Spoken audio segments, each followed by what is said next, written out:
Good morning. For people in Atlantic Canada, Hurricane Dorian is going to be one to remember. Right now, some 204,000 power customers right across the region are still in the dark, most of them in Nova Scotia.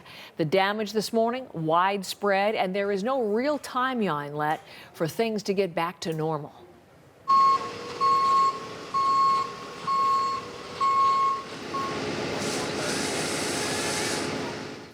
Power crews have been working since the weekend when the storm hit, and it's likely to be days before they're able to get everyone back online.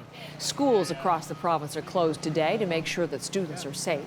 There are no reports of any serious injuries in or after the storm, but Dorian may have been the most destructive storm in Nova Scotia's history.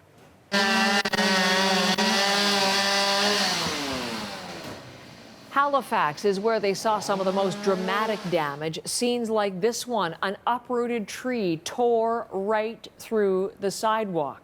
And that construction crane that collapsed on Saturday, they still don't know when that mess will be cleared up. The province is investigating. The Canadian Forces arrived in the city yesterday, part of the federal assistance for what Nova Scotia's premier has characterized as an extensive recovery effort. They provided support with boots on the ground through the military. They're helping us deal with a lot of the vegetation destruction, trees that are down, moving them off the streets, allowing our utility crews get in to repair the damage to the power lines. Same time, we're using Coast Guard helicopters to fly over some remote parts of our province to see if there's any damage on that infrastructure.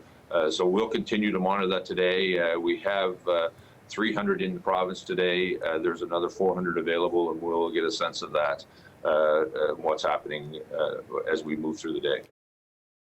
Premier of Nova Scotia, Stephen McNeil, as we spoke earlier this morning, those soldiers and everyone else involved in the recovery effort will have their work cut out for them this morning. As you will see in our live shot with Brett Ruskin, the kind of damage that they are dealing with all around the province.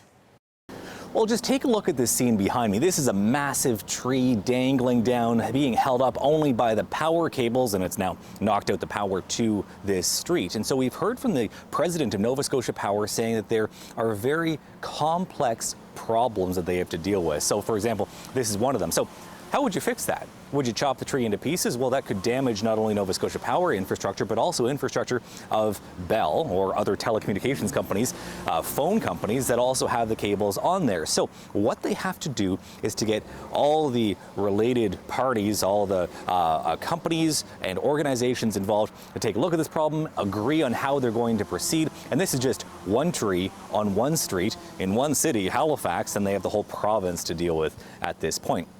There's already been major steps taken to try to get more people back on the grid. Again, at the peak, there was about 400,000 customers who were off the power grid. Now they're down to around 200,000 customers, but that's still a significant number of households without power. Those households, though, are coming together because they are doing things like there has been someone who set up a lemonade stand with the proceeds going to the Canadian Red Cross. People that were coming to take a look at the damage and to take pictures of it were buying lemonade, and that proceeds going to the Red Cross efforts. And there was also a pizza party that took place. So there is a community oven in Dartmouth, Nova Scotia, just across the harbour, where people can come and cook their food and have a picnic in a nice park.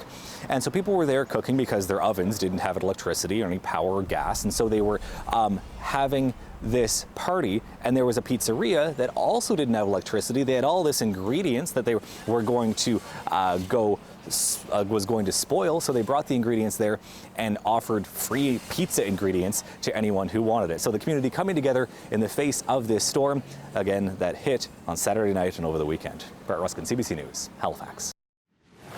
Beyond Halifax, communities along the coast are also cleaning up this morning. These are scenes from Cove, which is to the south of Halifax.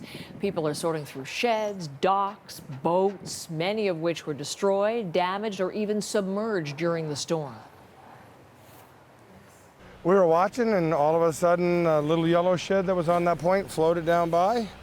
We saw 3 or 4 big breakers come over the top of the breakwater, and the shed just lifted and just floated out.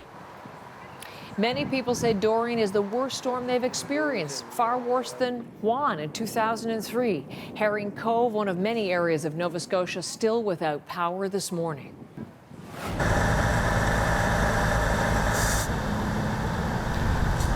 The cleanup is also underway on Prince Edward Island. Maritime Electric has dispatched 45 crews to restore power this morning, but officials warn it could still be several days before power is fully restored.